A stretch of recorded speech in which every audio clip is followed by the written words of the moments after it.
Fatih, nous démarrons ce bulletin d'information avec une note de justice. C'est ce 16 septembre, mercredi, que l'ancien président de l'I2AF et ses co-prévenus seront édifiés sur leur sort. Pour rappel, le procureur François-Xavier Dulin, c'est Dulin ou Dulin, avait requis 4 ans de prison contre Lamine Diack et 5 contre son fils Pape Massata. Le parquet avait aussi réclamé, entre autres, 500 millions d'euros en guise d'amende et une interdiction d'exercer dans le sport. Nous recevrons en deuxième partie notre invité Mamtouti qui va nous parler de cette affaire Diack. Le président de l'UMS ici au Sénégal, convoqué ce mercredi par l'inspection générale de l'administration de la justice. Une convocation que dénonce l'Union des magistrats du Sénégal qui parle de précédents dangereux. À Touba, 2 personnes perdent la vie suite aux opérations de creusage pour le drainage des eaux de pluie sur la route Tokorba. Fatih Dieng, c'est sous ton contrôle, c'est comme ça? Oui, Tokorba. Voilà, des travaux initiés par l'association Touba Ca Kanam qui a informé le khalife général des Mourides de l'état de la situation. À partir de ce 15 septembre, les conteneurs vides ne resteront plus dans le port de Dakar. Une décision du directeur général Aboubakar Sadir Bey qui fait grincer des dents. Aujourd'hui, ces transporteurs comptent paralyser les activités portuaires. Pour l'heure, ils ont déjà bloqué beaucoup de terminales. On voit cela dans cet élément signé Fatimata Touré et Younous Diatta. De ce 15 septembre, aucun conteneur vide ne sera accepté à l'intérieur du port autonome de Dakar. Une décision de la direction générale de l'institution qui fait jaser au port où armateurs et transporteurs se crêpent le chignon. Les transporteurs accusent les armateurs de vouloir défier l'autorité portuaire. Aujourd'hui, ils ont refusé de prendre les vides. Par ricochet, ils ont bloqué les châssis des transporteurs, qui aujourd'hui, ne pouvant pas débarquer les vides, n'ont aucune possibilité pour aller chercher les pleins. Ça va créer aujourd'hui une congestion, ça c'est certain, mais ça va créer aussi des ruptures de stock. Et ça, si ça continue, et que les autorités ont eu à organiser par arrêté le transport et la livraison des conteneurs, on a vu que c'est une défiance aux autorités de ce pays. Pour l'heure, beaucoup de terminales sont bloquées au niveau du port par les transporteurs. Pour eux, pas question de négocier. Nous ne travaillons pas, eux aussi ne vont pas travailler. Et que si demain on ne va pas chercher les pleins, le port va... Déjà, il y aura une congestion. Parce que depuis haut n'aura pas d'espace pour débarquer les navires. Donc ils seront en rade. Et ça, les armateurs savent qu'un navire porte-conteneur en rade, ça coûte entre 10 000 et 15 000 $ par jour. Il déclare que si, dans 4 jours, rien n'est fait, l'économie nationale risque d'en pâtir. Je vous le dis, dans 4 jours, la situation continue comme ça, que nous ne sommes pas en mesure de décharger les vides pour aller chercher les pleins, ça va être un blocage de l'économie de ce pays. Voilà. Le gouverneur est au courant, la police est au courant, la gendarmerie est au courant. Ce que nous faisons, nous le faisons légalement. L'arbitrage des autorités compétentes est demandé par les transporteurs en vue de trouver une solution définitive. Nous allons à Diourbel. Plus d'une centaine de familles délogées par les eaux de pluie. Les maraîchers de la localité ont perdu tout espoir de récolte. Le plan Orsec annoncé n'est pas encore déclenché dans la zone faute de moyens. Babacar Diouf. L'eau d'un véritable désastre écologique au centre-ouest de la commune de Diourbel. Ici, les maraîchers sont inquiets. En plus de perdre toute la production de cette année, ils ont aussi assisté impuissants à la dégradation de leur surface cultivable. Vous voyez là où nous sommes, c'est presque 1 mètre à 2 mètres de profondeur. C'est l'eau qui l'a fait. Ce ne sont pas les cultures qui peuvent retenir ça quand vous voyez des arbres, des cadres, des baobabs, des nimes. L'eau arrachée, c'est les racines qui sont en l'air. Donc je crois que la salade, l'oignon ne peut pas tenir à ça. Dans cette même commune, beaucoup de familles ont quitté leurs maisons. Elles leur ont été arrachées par les eaux de pluie. Plus de 35 maisons qui sont impactées. C'est des sinistrés. Ils ont sorti dans leur maison. À l'instant même, les maisons sont vides. La situation est identique dans tous les quartiers de la commune de Diourbel. Les sapeurs-pompiers sont toujours à pied d'œuvre pour soulager les communautés. Ça va être très compliqué donc de donner un délai, vu donc le volume d'eau qui se trouve là. De toute façon, dans tous les cas, on va continuer donc les opérations jusqu'à ce que les populations soient soulagées.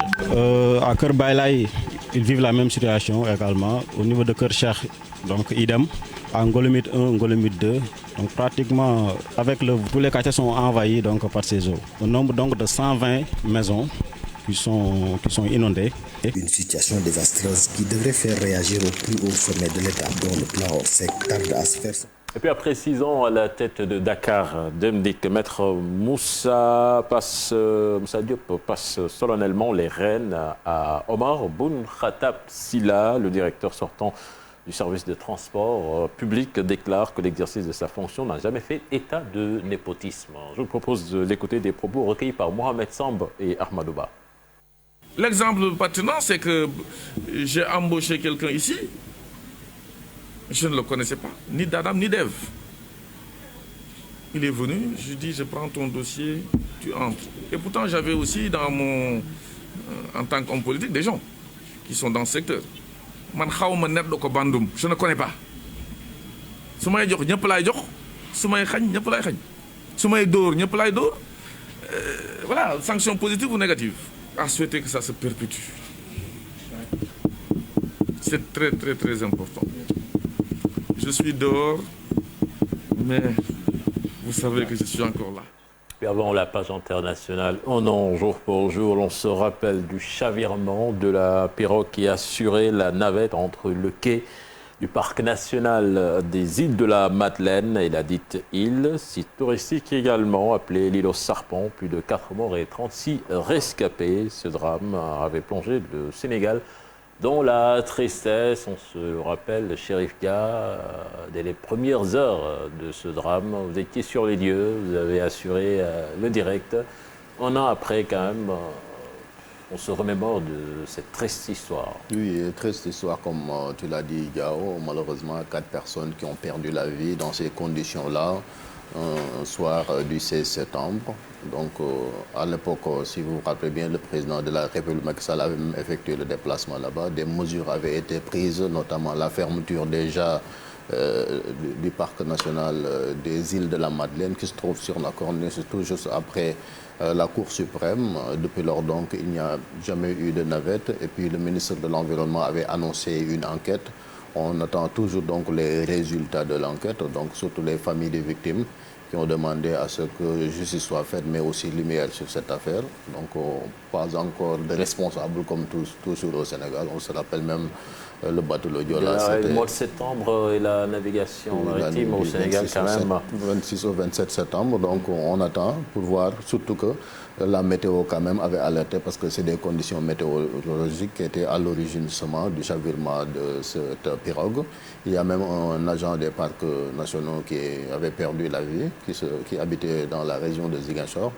Donc les familles aujourd'hui, ils prient pour leur mort, mais on espère que la lumière sera faite dans cette affaire et que plus jamais ça, comme on dit. Alors on l'espère bien. La page internationale à présent avec la présidentielle ivoirienne Mamadou Fall, la Cour africaine des droits de l'homme qui ordonne la réinscription de Guillaume Soro sur la liste électorale. Elle est en désaccord avec le Conseil constitutionnel ivoirien. Cheikh Tidiane Diaw, elle a demandé ce mardi la réhabilitation de la candidature de Guillaume Soro à l'élection présidentielle du 31 octobre prochain en Côte d'Ivoire. Un récit signé par Farény. Tout commence le 2 mars 2020. Guillaume Soro saisit la Cour africaine des droits de l'homme et des peuples, basée à Anoucha, sur son cas et celui de ses 19 compagnons emprisonnés en Côte d'Ivoire. Le 22 avril, la Cour africaine des droits de l'homme et des peuples demande alors à la Côte d'Ivoire de suspendre provisoirement le mandat d'arrêt à l'encontre de Guillaume Soro et de libérer ses 19 compagnons emprisonnés. Cette décision est provisoire en attendant que leur cas à tous soit examiné sur le fond par cette même cour, mais la décision n'a jamais été exécutée par la Côte d'Ivoire. Le 28 avril, la justice ivoirienne a même condamné Guillaume Soro pour recel de détournement de deniers publics à 20 ans de prison et à la privation de ses droits civils et politiques. Cela entraîne la radiation de Guillaume Soro des listes électorales. Cette radiation est d'ailleurs le motif de l'invalidation de sa candidature par le Conseil constitutionnel le 14 septembre. Ce mardi 15 septembre, une nouvelle ordonnance, toujours provisoire, est rendue par la Cour africaine. Elle ordonne à la Côte d'Ivoire de suspendre cette condamnation et de prendre toutes les mesures nécessaires en vue de lever immédiatement tous les obstacles empêchant Guillaume Soro de jouir de ses droits d'élire et d'être élu. En clair, de le réinscrire sur la liste électorale et lui permettre d'être candidat. Comme l'ordonnance du 22 avril, celle-ci pourrait de nouveau rester lettre morte. Le jour de la condamnation de Guillaume Soro, la Côte d'Ivoire a décidé formellement de ne plus reconnaître la compétence de la Cour africaine et signe de l'intérêt que porte l'État ivoirien à la Cour. Ses avocats n'ont rendu ni observation ni conclusion dans cette procédure. Il faut dire que le 28 avril, le jour de la condamnation de Guillaume Soro, la Côte d'Ivoire a décidé formellement de ne plus reconnaître la compétence de la Cour africaine, lui reprochant de porter atteinte à sa souveraineté. Après la Côte d'Ivoire, la CEDEAO exige de la junte militaire de remettre immédiatement le pouvoir à un gouvernement de transition dirigé par un civil. La junte au pouvoir s'est rendue à Accra donc, pour rencontrer la délégation des chefs d'État de la CEDEAO pour la levée des sanctions, mais la CEDEAO est restée inflexible. Un récit signé Ibrahim Akan. La CEDEAO exige immédiatement de la junte malienne la mise en place d'un gouvernement de transition civile.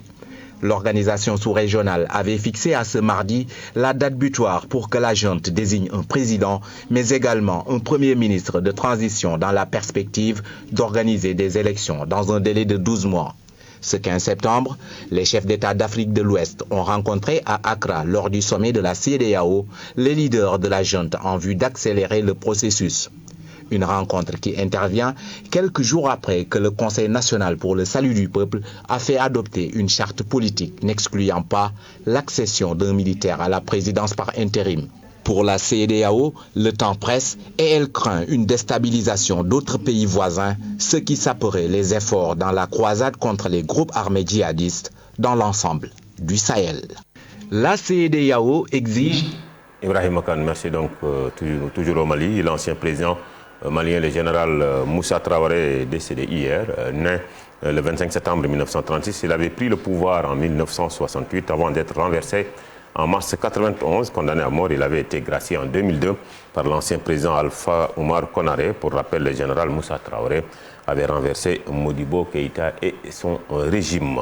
En Israël, ou accord Israël, Bahreïn et Émirats arabes unis, Israël a formellement signé à Washington ce 15 septembre des accords de normalisation avec deux pays arabes, donc les Émirats arabes unis et Bahreïn. Ces accords avec les deux pays du Golfe ont été conclus récemment sous l'égide des États-Unis, un accord qui n'a pas plu aux Palestiniens. Des centaines de manifestants ont protesté hier contre la signature de l'accord de normalisation des relations entre Israël, les Émirats arabes unis et Bahreïn, un accord qui semble reléguer la question palestinienne en arrière-plan. Pour répondre à ces manifestations, l'armée israélienne a bombardé des sites de la bande de Gaza. C'est tout pour cette page internationale, Cheikh Tidiane Diaw. Merci à vous, Mamadou Fall, Fatidiane. C'était là la première tasse actu de ce mercredi matin. Une première tasse actu, comme d'habitude, bien digeste. Merci beaucoup à vous, Cheikh Tidiane Diaw et Mamadou Fall. Tout de suite, la revue des titres avec Mortala Gaye.